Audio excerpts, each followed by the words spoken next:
You're listening to the Cosmic Dispatch. I'm Shea in the Catskills, filling in for Cory Nakasue. On today's show, I'm going to be talking to Aurora Brush, founder of Cosmic Doghouse Press, about what they're up to. But first, allow me to introduce myself. I'm Shea in the Catskills. I'm a queer artist, tarotist, intuition facilitator, pleasure activist, organizer, library clerk, and contemplative who's been living in the town of Shandaken, Ulster County, New York, in New York's Hudson Valley for 17 years this weekend. From 2010 to 2019, I lived in full-time residential monastic training at a Zen Buddhist monastery in the area where I actually took life vows. I left in late 2019 to pursue my vocation as an artist. I'm delighted to have this chance to share time and space with you while I fill in for Cory. And you might have heard me in conversation with Cory last month during Gemini season when we talked about questions as technology and Mars in Gemini. And just to be transparent, this is the first time I've ever hosted a live radio show. So if you're listening, thank you for being a part of how I lean into my growth edges. And next, I just want to let you know about a few things that I'm up to right now. I just published my first book, Tarot as Questions, with Cosmic Doghouse Press, which Aurora and I will talk more about later in the show. It's a 200-page spiral-bound riso printed tarot workbook and art book, and it turned out super beautifully, and I love it. It's currently available as a riso printed art book as a limited edition. I also do one-on-one tarot consultations with people. I teach tarot workshops like Tarot 101, asking good questions and using tarot to work with the dead. My favorite bit of work I do is called the Study Tarot series, and that's a monthly group study that takes up tarot constellations of major arcana and their corresponding minors in a group study format. And I have a newsletter that comes out on the first of every month in which I curate everything that's been inspiring me in the previous month. It also includes a tarot offering of the month, some quotes, sometimes a poem or two that I come across, and reliably a picture of my cat. The newsletter is also available in podcast form for those who prefer to listen instead of reading. Speaking of podcasts, I co host one called The Ritualists with my friend Peg Conway, in which we talk about spirituality outside of institutional religion. And I also run an in person tarot circle on the last Thursday of the month at 6 p.m. at Signet's Way in Kingston, just a few blocks from where I'm sitting right now. I would love to see you there. And I will be doing free tarot readings next Friday, August 4th, at Blackbird Infoshop in Kingston as part of Cosmic Doghouse Press's content launch. Yes, and Aurora and I will be talking about that. And I'll be doing 3 card readings at a discount for full-time Town of Shandaken locals at next weekend's Phoenicia Festival of the Arts on Saturday, August 5th from 10 a.m. to 5 p.m. And you can find out more about all of these things and everything else that I am up to at my website, sheaandthecatskills.com. So with that, I'd like to go ahead and introduce my guest for today. Aurora Brush is an alchemist who uses the processes of print and bookmaking to manifest dreams into reality. They're a queer divinatory artist, tarot deck creator, and dog enthusiast living in Kingston, New York. Aurora is the founder, editor, and producer of Cosmic Doghouse Press, an independent publishing service located right here in Midtown Kingston, mere blocks from where I am sitting. Welcome to you, Aurora. Thank you so much for joining me today. I'm happy to be here. So, why don't we just check in? How are you arriving to this very moment? Honestly, inky. I've been printing, doing like a lino block workshop at this new print shop in the Pajama Factory, and I'm coming straight from the workshop here, so I have ink all over my arms. But for the subjects we're about to be talking about, I feel very excited and warm, and just looking forward to diving into it all with you. That's great. I was thinking this morning, I've been anticipating this and excited about it, but also nervous about it because I get nervous about things I haven't done before. And I thought, oh, it's so perfect that I'm talking to you. I took my inaugural publishing journey with you and felt in such good hands the entire time. So it gave me a lot of confidence to know that you were going to be accompanying me today. So I was thinking about where we might start, and I actually wanted to kind of tell the story about how you and I met and came to publish Tarot as Questions together. And I'm wondering if you want to tell the story or if you want me to. Maybe I could start with the beginning and then you could jump in. I love that. Cool. I'm glad we're sharing this because it was a really synchronistic experience. And yeah, I'm happy, always happy to tell this. So I joined a Tarot 101 group with you. I believe it was like the height of the pandemic in 2020. You were doing it for free at the Kingston Library, and I was really excited because I had never been a part of a tarot group before, and I loved it. And at the time, I was making a tarot deck, and during the course of the pandemic, had really gotten into tarot for the first time as like an in-depth experience. So I told you that I had a tarot deck in the works and that it was informing my practice, and you said that you would love to see it when it was done. So later on, I believe in 2022, I had a show for the inaugural introduction of my tarot deck. And I kind of cold reached out to you, being like, Shay, I made the tarot deck come through. And you did. And it was the highlight of the show for me. And we sat down and looked at it. And I remember talking about the High Priestess with you. And that, yeah, that just felt like a real moment of connection that I think sort of was ushered in what was to come with our collaboration. But yeah, Should do you I want keep to take it from going? here? Yeah. Yeah. It was so great when you reached out about that you were having the show. As you know, I'm a hermit and I don't go anywhere. And I was so excited to go to the show, even though, my social anxiety only let me stay for like 15 minutes. But it was so great to meet you in person. I remembered you from the Tarot 101 through the library. And the show was beautiful. And I remember that there were copies of the deck kind of laid out for people to work with at the opening. It was just such a beautiful vibe. And you mentioned that you were looking for mentorship at the show before I left, and I was like, "Yeah, just reach out." So that was in May of 2022, and in July of 2022, I started writing the entries for Tarot as Questions. I was using Etel Cocoon's Tarot as Color deck and pulling a card from it each day and writing about each of the arcana. And as it turned out, I ended up writing about all 78 arcana in 78 days. And so that finished up in September, and I kind of let things simmer through the fall and early winter. And then at the beginning of January, I think it was the first week of January, I was literally working on the introduction. And I received an email from you that said you were still looking for mentorship and you were interested in joining one of the tarot study groups. And was I interested in a barter? Did I have any publishing projects? Because you were launching an independent press. And I just took it as a sign that, like, I was going to self publish it myself.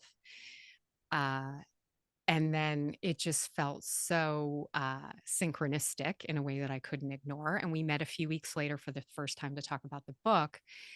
And I realized that Tarot as Questions would not be what it is if it hadn't been for your visual design and input. And I think for the collaboration that we had together, which I should say, from my perspective, I wasn't the one collating all the copies and like running everything through the printer. I will say that it was like smooth and easy and delicious and fun the entire time. And I took that all as a sign that it was, the right thing. And so it felt like this book really, really wanted to be born because when I told you my vision for Tarot as Questions as an art book, I feel like you actually understood that much better than I did. And I'm just curious when we met for the first time to talk about the book, what did you think about the project when you heard about it and like how it fit in with what you were trying to do with Cosmic Doghouse Press? I already saw the book in front of me. You described it and I could see it in front of me. Like I there were parts of it that I presented to you as ideas much later in the game that I had been thinking about like from that meeting. Um just you had created such a beautiful structure and I could so easily imagine ways to breathe risographic life into it that I was 100% on board. And I just felt so much synergy in our collaboration. I didn't know collaborations could feel so good. And so this project was a game changer for me because I realized like, oh, this is what good communication is when two people are like invested in a project together and it can be exciting and pleasurable and wonderful and all those things. So yeah, it was great for me from the get-go. Yeah, I love that. I love using like pleasure as a barometer for, how something is going. Uh, that's a relatively new development in my own life. And now the bar is set pretty high. I'm not willing to, put up with too much nonsense at this point.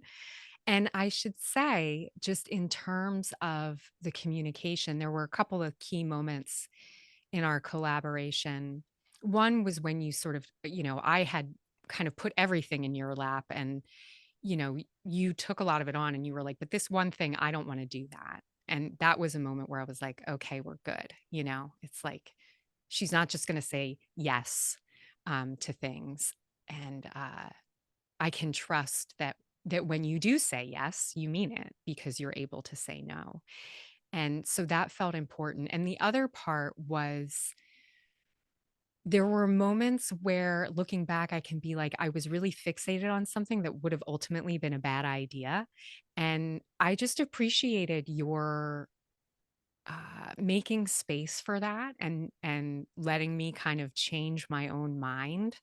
Uh, I felt like you weren't too directive or no, you shouldn't do that. You kind of like let me stumble into my own corrections in a way that just felt really good. It felt so amazing to have a co pilot on a project that felt so important to me and so big for me. It felt good to not have to do it alone.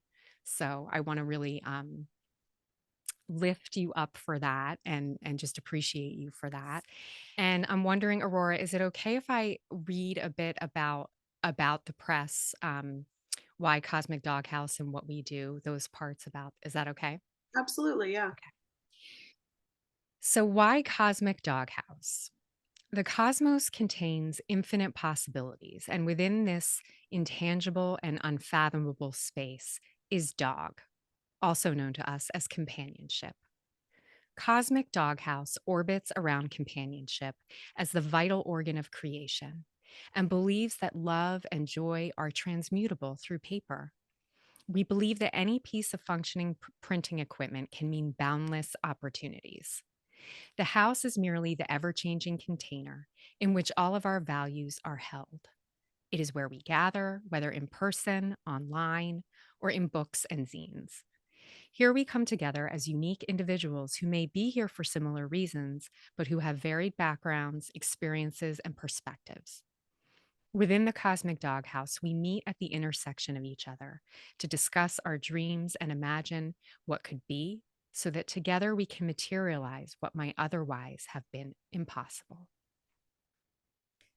What we do. Cosmic Doghouse Press is an independent publisher that specializes in risograph printing, zines, and bookmaking. We are a community forward press, meaning we prioritize uplifting the voices of our neighbors. Specifically, we aim to help folks who've been underserved within fine art spaces by offering access to printing as a mode of communication through which information can be dispersed with intention and care. We are interested in creating periodical publications, playful projects, and accessible art as an act of resistance to capitalism. Printmaking is historically and currently a mechanism that has been variously exploited by the patriarchy, by the ruling class, and by the colonizer, while simultaneously existing as a tool for revolution. We want to help provide resources for revolution at Cosmic Doghouse and intend to provide a material platform where our voices can contribute to the expansion of our unlearning and understanding as a collective. Connection is at the heart of what we do, and we want to help amplify content that generates joy, compassion, and tenderness within our communities. That's the Cosmic Doghouse. About Cosmic Doghouse and the publishing manifesto. Cosmic Doghouse Press is a press committed to accessibility, artistic expression, and tenderness, filled with stars and trash and treasure, dense but void as a blank sheet of paper, limitless beyond slight material restriction, an ever-traveling home with infinite capacity, available to those who need it, with no one turned away for lack of funds, a means of strengthening communication and networks within community, intentionally non-hierarchical and anti-authority, values safe space and the inherent vulnerability of learning that occurs with the exchange of knowledge, stories, and ideas, embraces error as a beautiful and crucial part of the creative process. I feel like I'm bathing in all of that, Aurora. I feel like as I'm reading that, I'm like, of course I published this book with you. So, having shared all of that, I want you to talk about the launch of Cosmic Doghouse Press this year, the vision for it, how it's going, and what you're up to. Yeah, I would love to, and thank you so much for sharing that. You've shared my manifesto and my about and information several times, and I just love hearing it again because it's a good reminder for me too about where I started and where I am now. And even though it wasn't that long ago, I started the press in November of 2022.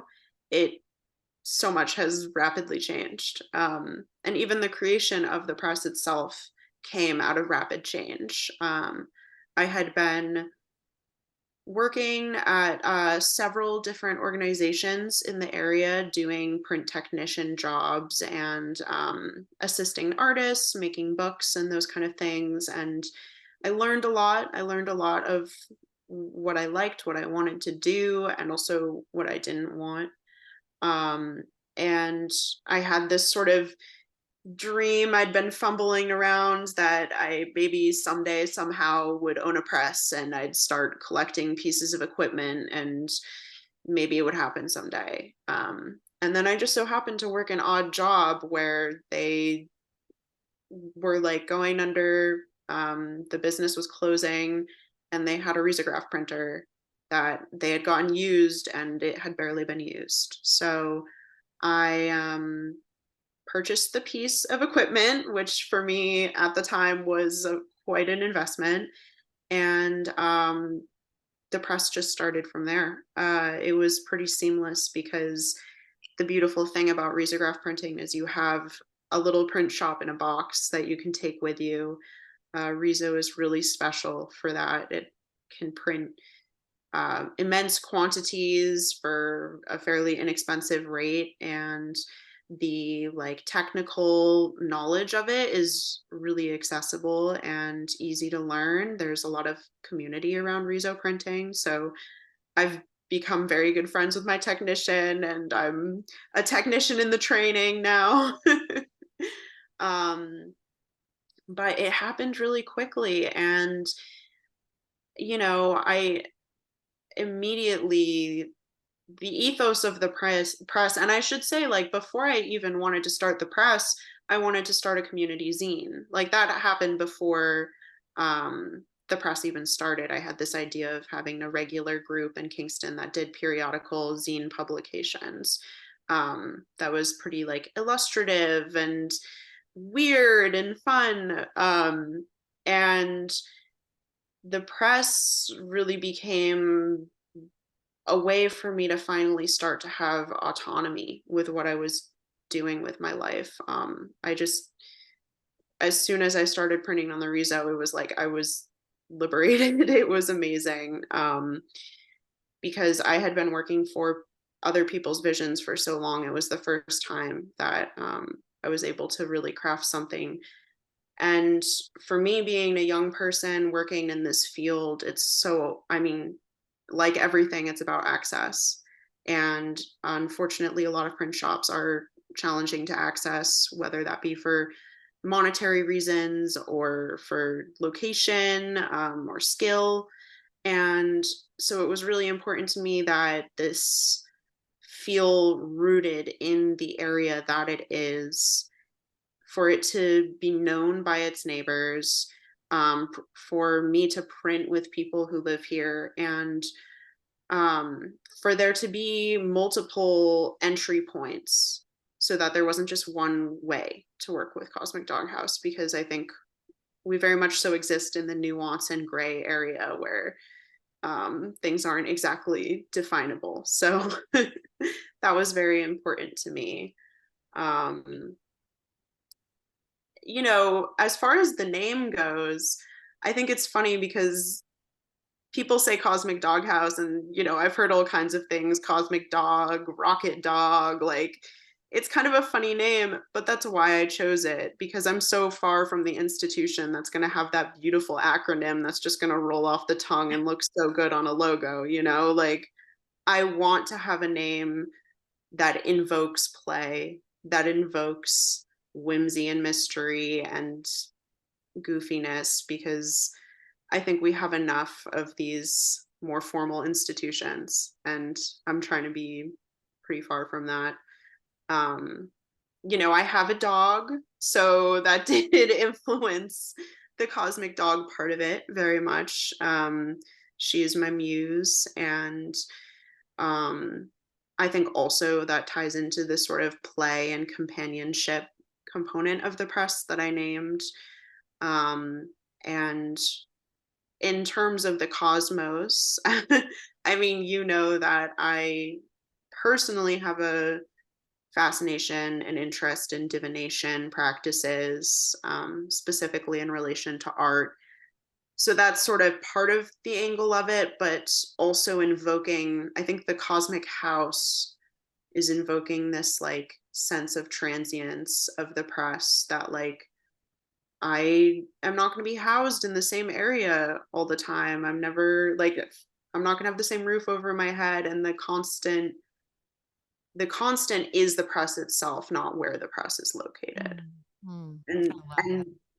yeah, and also where the zines are and where the books are, and you enter the house by reading or by connecting with the other people involved. So um yeah, that was sort of my vision for it. And it also, I mean, it invokes a lot of lore, so I felt I could really build up this cosmic dog character and create a lot of imagery and story around that. So that is the why of the cosmic dog house. And I could keep talking about it forever, but do you have any follow-up questions about that? Yeah, I mean, I love every single bit of that.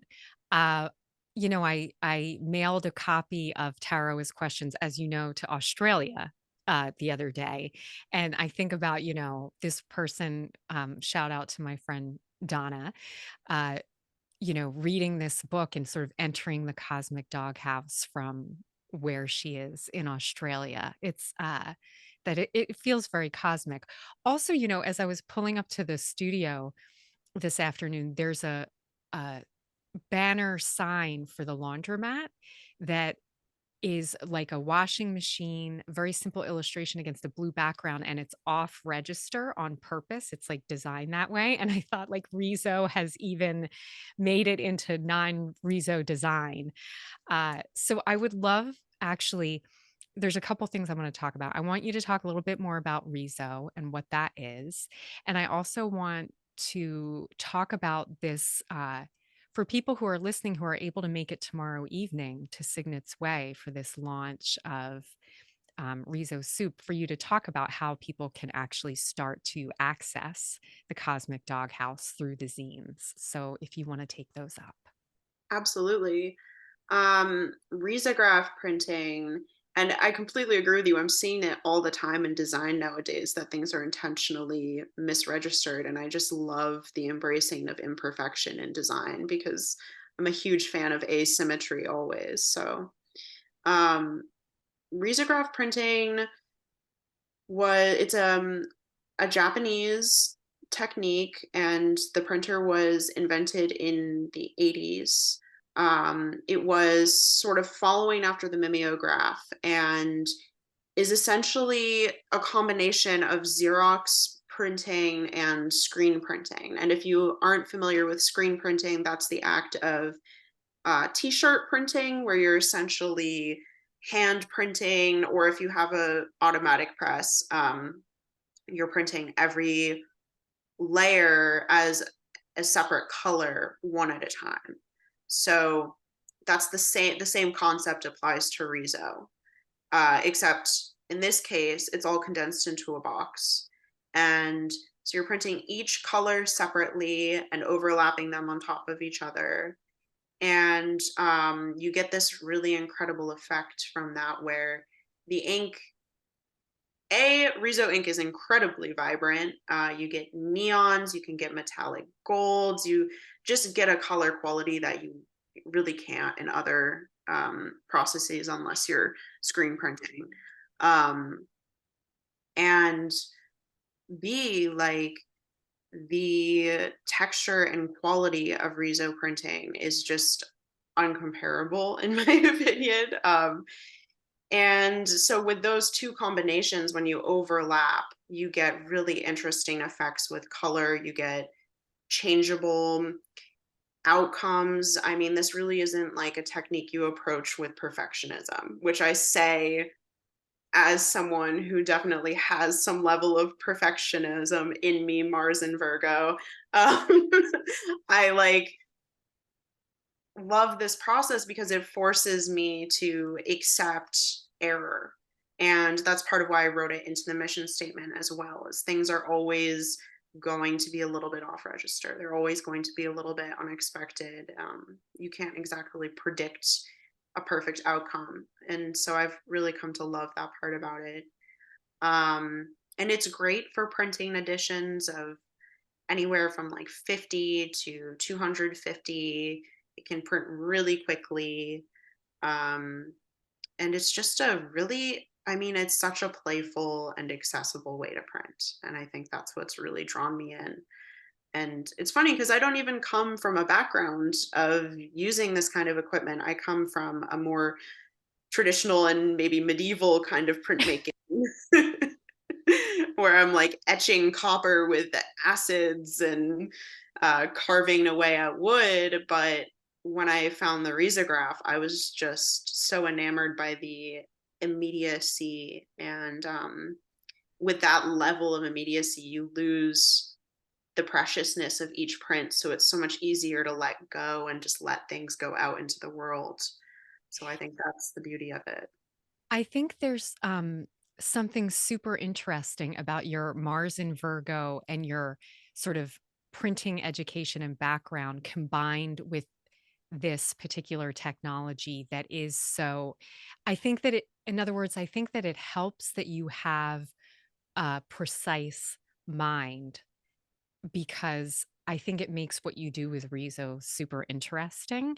I mean, the way that your mind has to work to understand, for example, in my book, what you did, I can't even understand, like, how a person's brain can envision that, and I know that's, like, your job to do that, but I think that the fact that you do appreciate and can practice precision makes what you do with the riso really magical.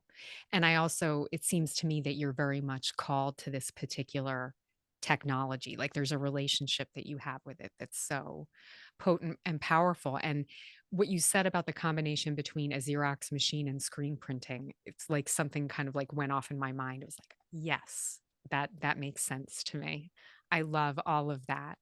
Um, so, can you talk a little bit about Riso Soup and any of the other projects that you want to talk about and what's going to be happening tomorrow evening? And yeah, we'll get into the rest of what's happening too. Absolutely. Riso soup has been a long time in the making. It's been on the back burner, simmering in the background. Um, it is when I talk about, how I wanted to have a community zine before I wanted to have the press. This is that community zine project. It is a small cohort of people I know who are interested in print, artists that I work with in my circles, who we've gotten together, and starting in the early spring of this year, we were meeting on a semi regular basis. And we dreamed up this zine together because it was really important to me that I am fully Cosmic Doghouse. But this zine, I wanted to really disperse the identity of it, and I want to continue to do so. But to start, we needed a group of people who we could regularly meet. And so we sort of built the identity of the zine together. And Riso Soup, my friend Nick came up with the name for that. And it really is sort of alluding to the concept that we're making this big kind of stone soup out of all the different people, because my dream for it is that we have enough contributors that it can just be filled with all different artists and creators. And yeah, so it's really, the zine is just the pot where all the magic is happening.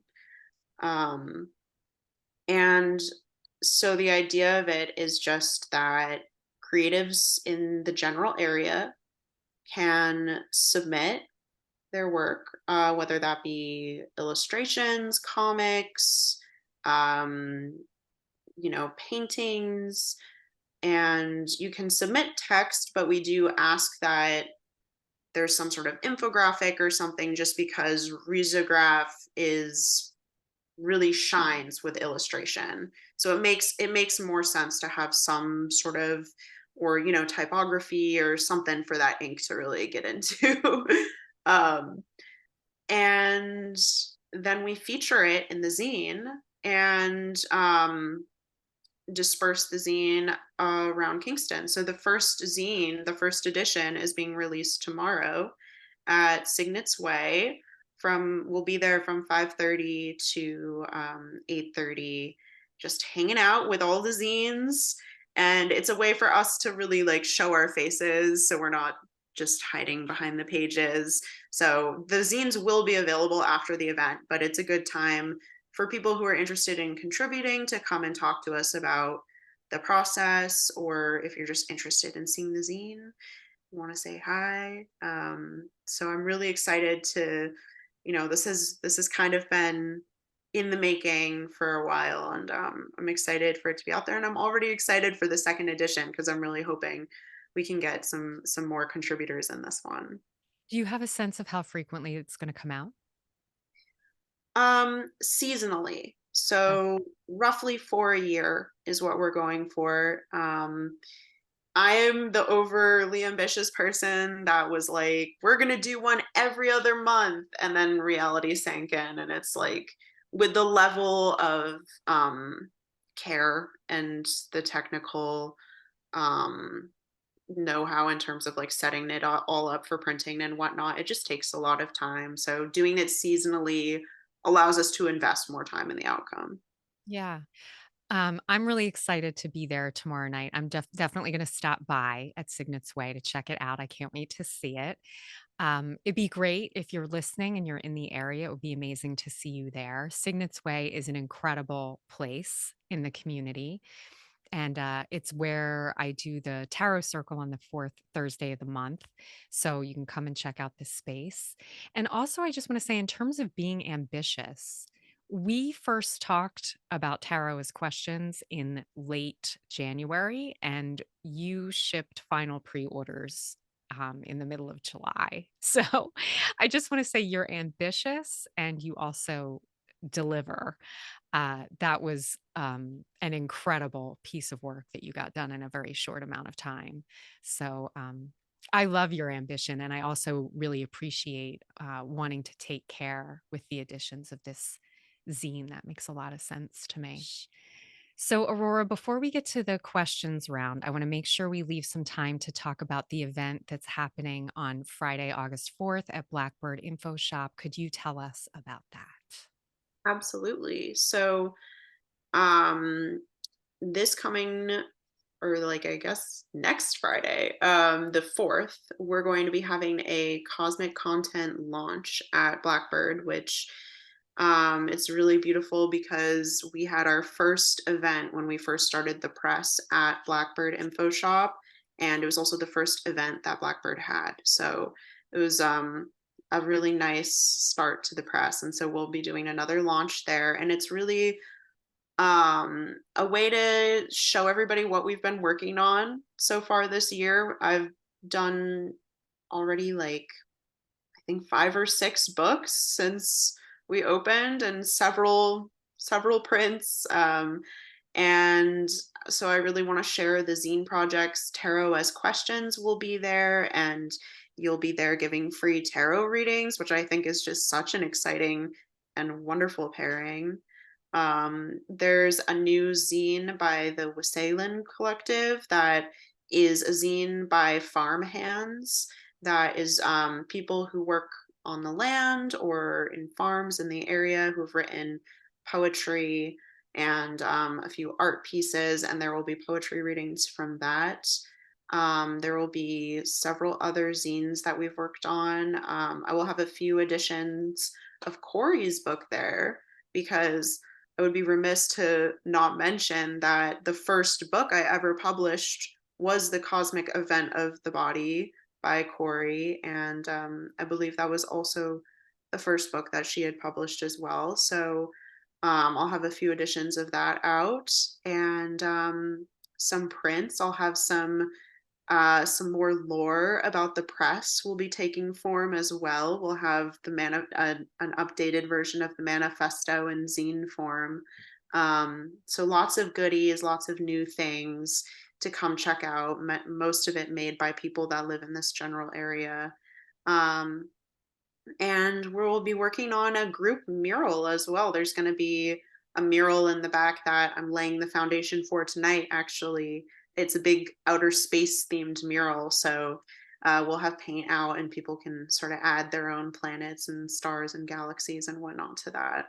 But the idea being, it's also celebratory. It's summer and we've all been doing a lot. I feel like a lot of people that I've talked to, it's been a real hustle summer. And so just celebrating where we're at and recognizing that. So yeah, Friday the 4th from 5:30 to 9, Blackbird Info Shop and Cafe. Come on by and say And is hi. that's free and open to the public? Free and open to the public. It is a masks required event, and it's ADA accessible, and I believe masks will also be provided as well. I love every bit of that, and I'm so excited to do some readings there. Um, so we're going to do the questions round. Are you fine if I go out of order with the questions? Yeah, yeah, Because definitely. there's certain things in looking at our questions. So we're going to go back and forth and answer these questions together. But there's some things that I really want to make sure I hear from you. The first thing I want to ask both of us is what has your attention right now? Mm,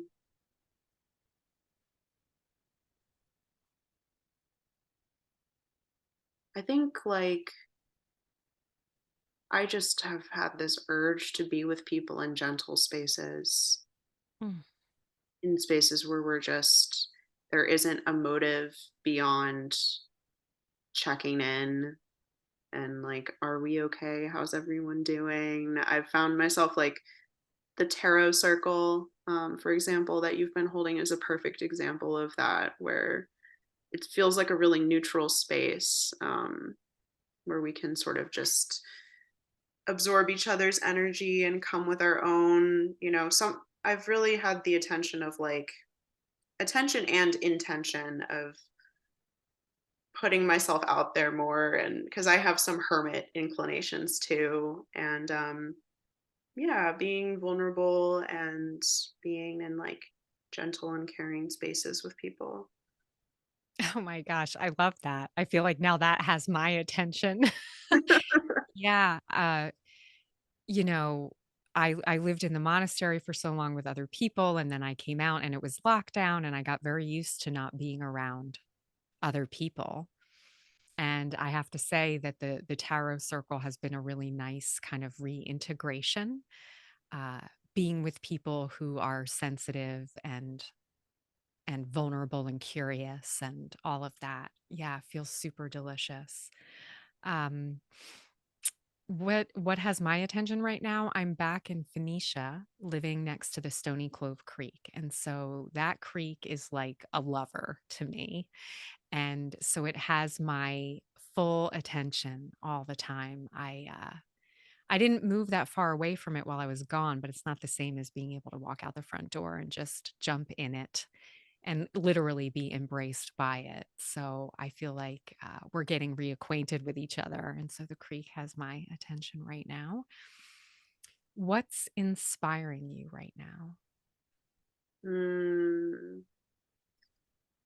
I think watching what other people are making has always been an inspiration for me, and especially now, with the press too, it feels really important to be taking in as much as I am putting out. So I'm really inspired by people who are independent publishing and who are finding their own way in the world that isn't a path that's necessarily spelled out step by step. So, independent artists, people who are struggling and making and not making, and, just everything in between.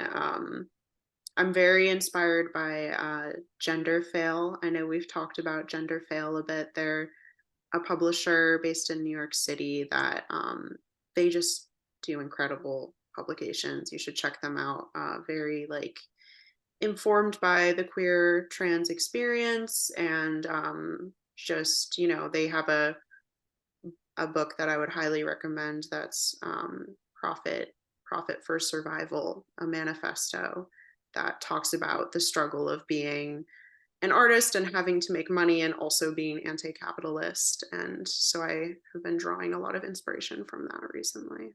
What Thank you.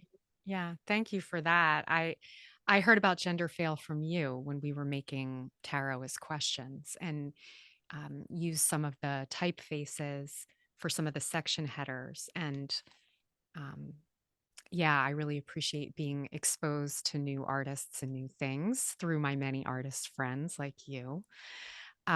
What's inspiring me right now? I got to do a phone bank into Kentucky yesterday uh, with Surge showing up for racial justice. That's an organization that I do organizing with. And Kentucky's one of their priority states. And we called in there, was it last year, about an abortion amendment? And and that was actually a successful campaign.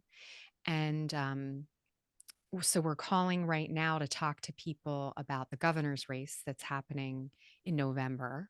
They have a governor's race in sort of an odd year, but there it is. And the governor there is a Democrat, in an all Republican legislature. And I'm not super into electoral politics, but electoral organizing is a great way to build movements and build power. And really just calling into Kentucky yesterday and talking to regular working class people about their situation and their lives and what's important to them was incredibly inspiring. And I've been phone banking now for about 3 years and just appreciating that my practice is really helping me learn how to have conversations with people that are genuinely curious, where I can push back against certain narratives by asking questions instead of lecturing people and really listening about where people are coming from.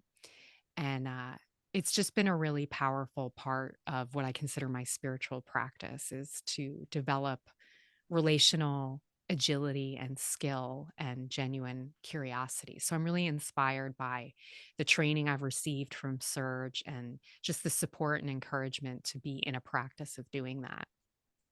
So, Amazing. and always, yeah, people making things that is constantly inspiring. What questions are you asking right now? Hmm. Well, that's a great question.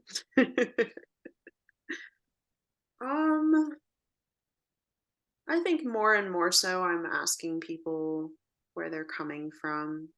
I'm asking if I'm asking if we can have a little more empathy or ability to listen to each other. And yeah, I just so often find myself asking people detailed questions about their lives and wanting to know their stories. So I think those are the questions I'm asking right now, like what informed where you are now, those kind of things. Mm, I love that. I love that. Here's the asking questions. Um, a question that I'm asking people right now, the whole kind of how are you doing doesn't feel like it really it's how's any of us doing right now? I do ask my sort of dear ones, like, how is your heart today? I feel like is a question that I is another way that I'm asking kind of how are you? Um, is to sort of ask about the condition of a person's heart just in this moment because it feels like things are changing so quickly internally and externally. um, my last question for you is how do you feel like you're evolving right now? Hmm, that's a really good question, Shay. I mean, I think I'm evolving rapidly and I'm being asked to step up and embrace change and not only to embrace it but to initiate it as well. Um and to find my own comfort in discomfort. I think I'm having to evolve into being an adult in a way that's quite uncomfortable sometimes where I'm realizing I really have to stand up for myself and carve out the shape of who I am quite painstakingly. Mm. So I'm evolving. I'm evolving like water, and I'm finding my edges. Oh my gosh, I'm just taking that in. That is incredibly beautiful. I feel like I am also evolving into having to become a grown up. um, yeah, that I really relate to that part. I relate to a lot of what you're saying about how you're evolving. I feel like I'm being asked to take up more space and take more risks and to believe that I can actually have the things that I say that I want. And not things as in like material things, but desires for what I want my life to be and be about. Uh, yeah. Wow. Thank you for all of that. Is there anything else that you would like folks to know as we start to bring this in for a landing? Um, I mean, I would love folks to know that Cosmic Doghouse exists, and we're here and excited to be here and excited about projects. So please don't hesitate to reach out and find us and talk about your dreams and visions and all of those things. So CosmicDoghousePress.com. cosmicdoghousepress.com. We're going to put a link in the show notes, but just you can remember that CosmicDoghousePress.com. Thank you, Aurora, for joining me today and talking about all things Cosmic Doghouse. I hope that listeners will join me here next week when I'll be in conversation with Mary Kearns, creator of the Flowers Are Speaking Oracle deck, as well as a forthcoming book about the million-year love story between humans and flowers. That'll be next Sunday, August 6th at 4 p.m. Eastern, right here on the Cosmic Dispatch. And just to reiterate, I will be doing free tarot readings on Friday, August 4th at Blackbird Infoshop in Kingston, New York, as part of Cosmic Doghouse Press's content launch with so many incredible things planned for that. I hope to see you there. I hope to be able to do a free reading for you. I'll also be doing 3 card readings at the Phoenicia Festival of the Arts on Saturday, August 5th from 10 a.m. to 5 p.m. And I'll be doing those 3 card readings at a discount for my full-time town of Shandaken locals. I want to take care of my local people. And you can find out more about all of these things and everything else I am up to at my website, SheaandtheCatskills.com. Thank you so much for listening.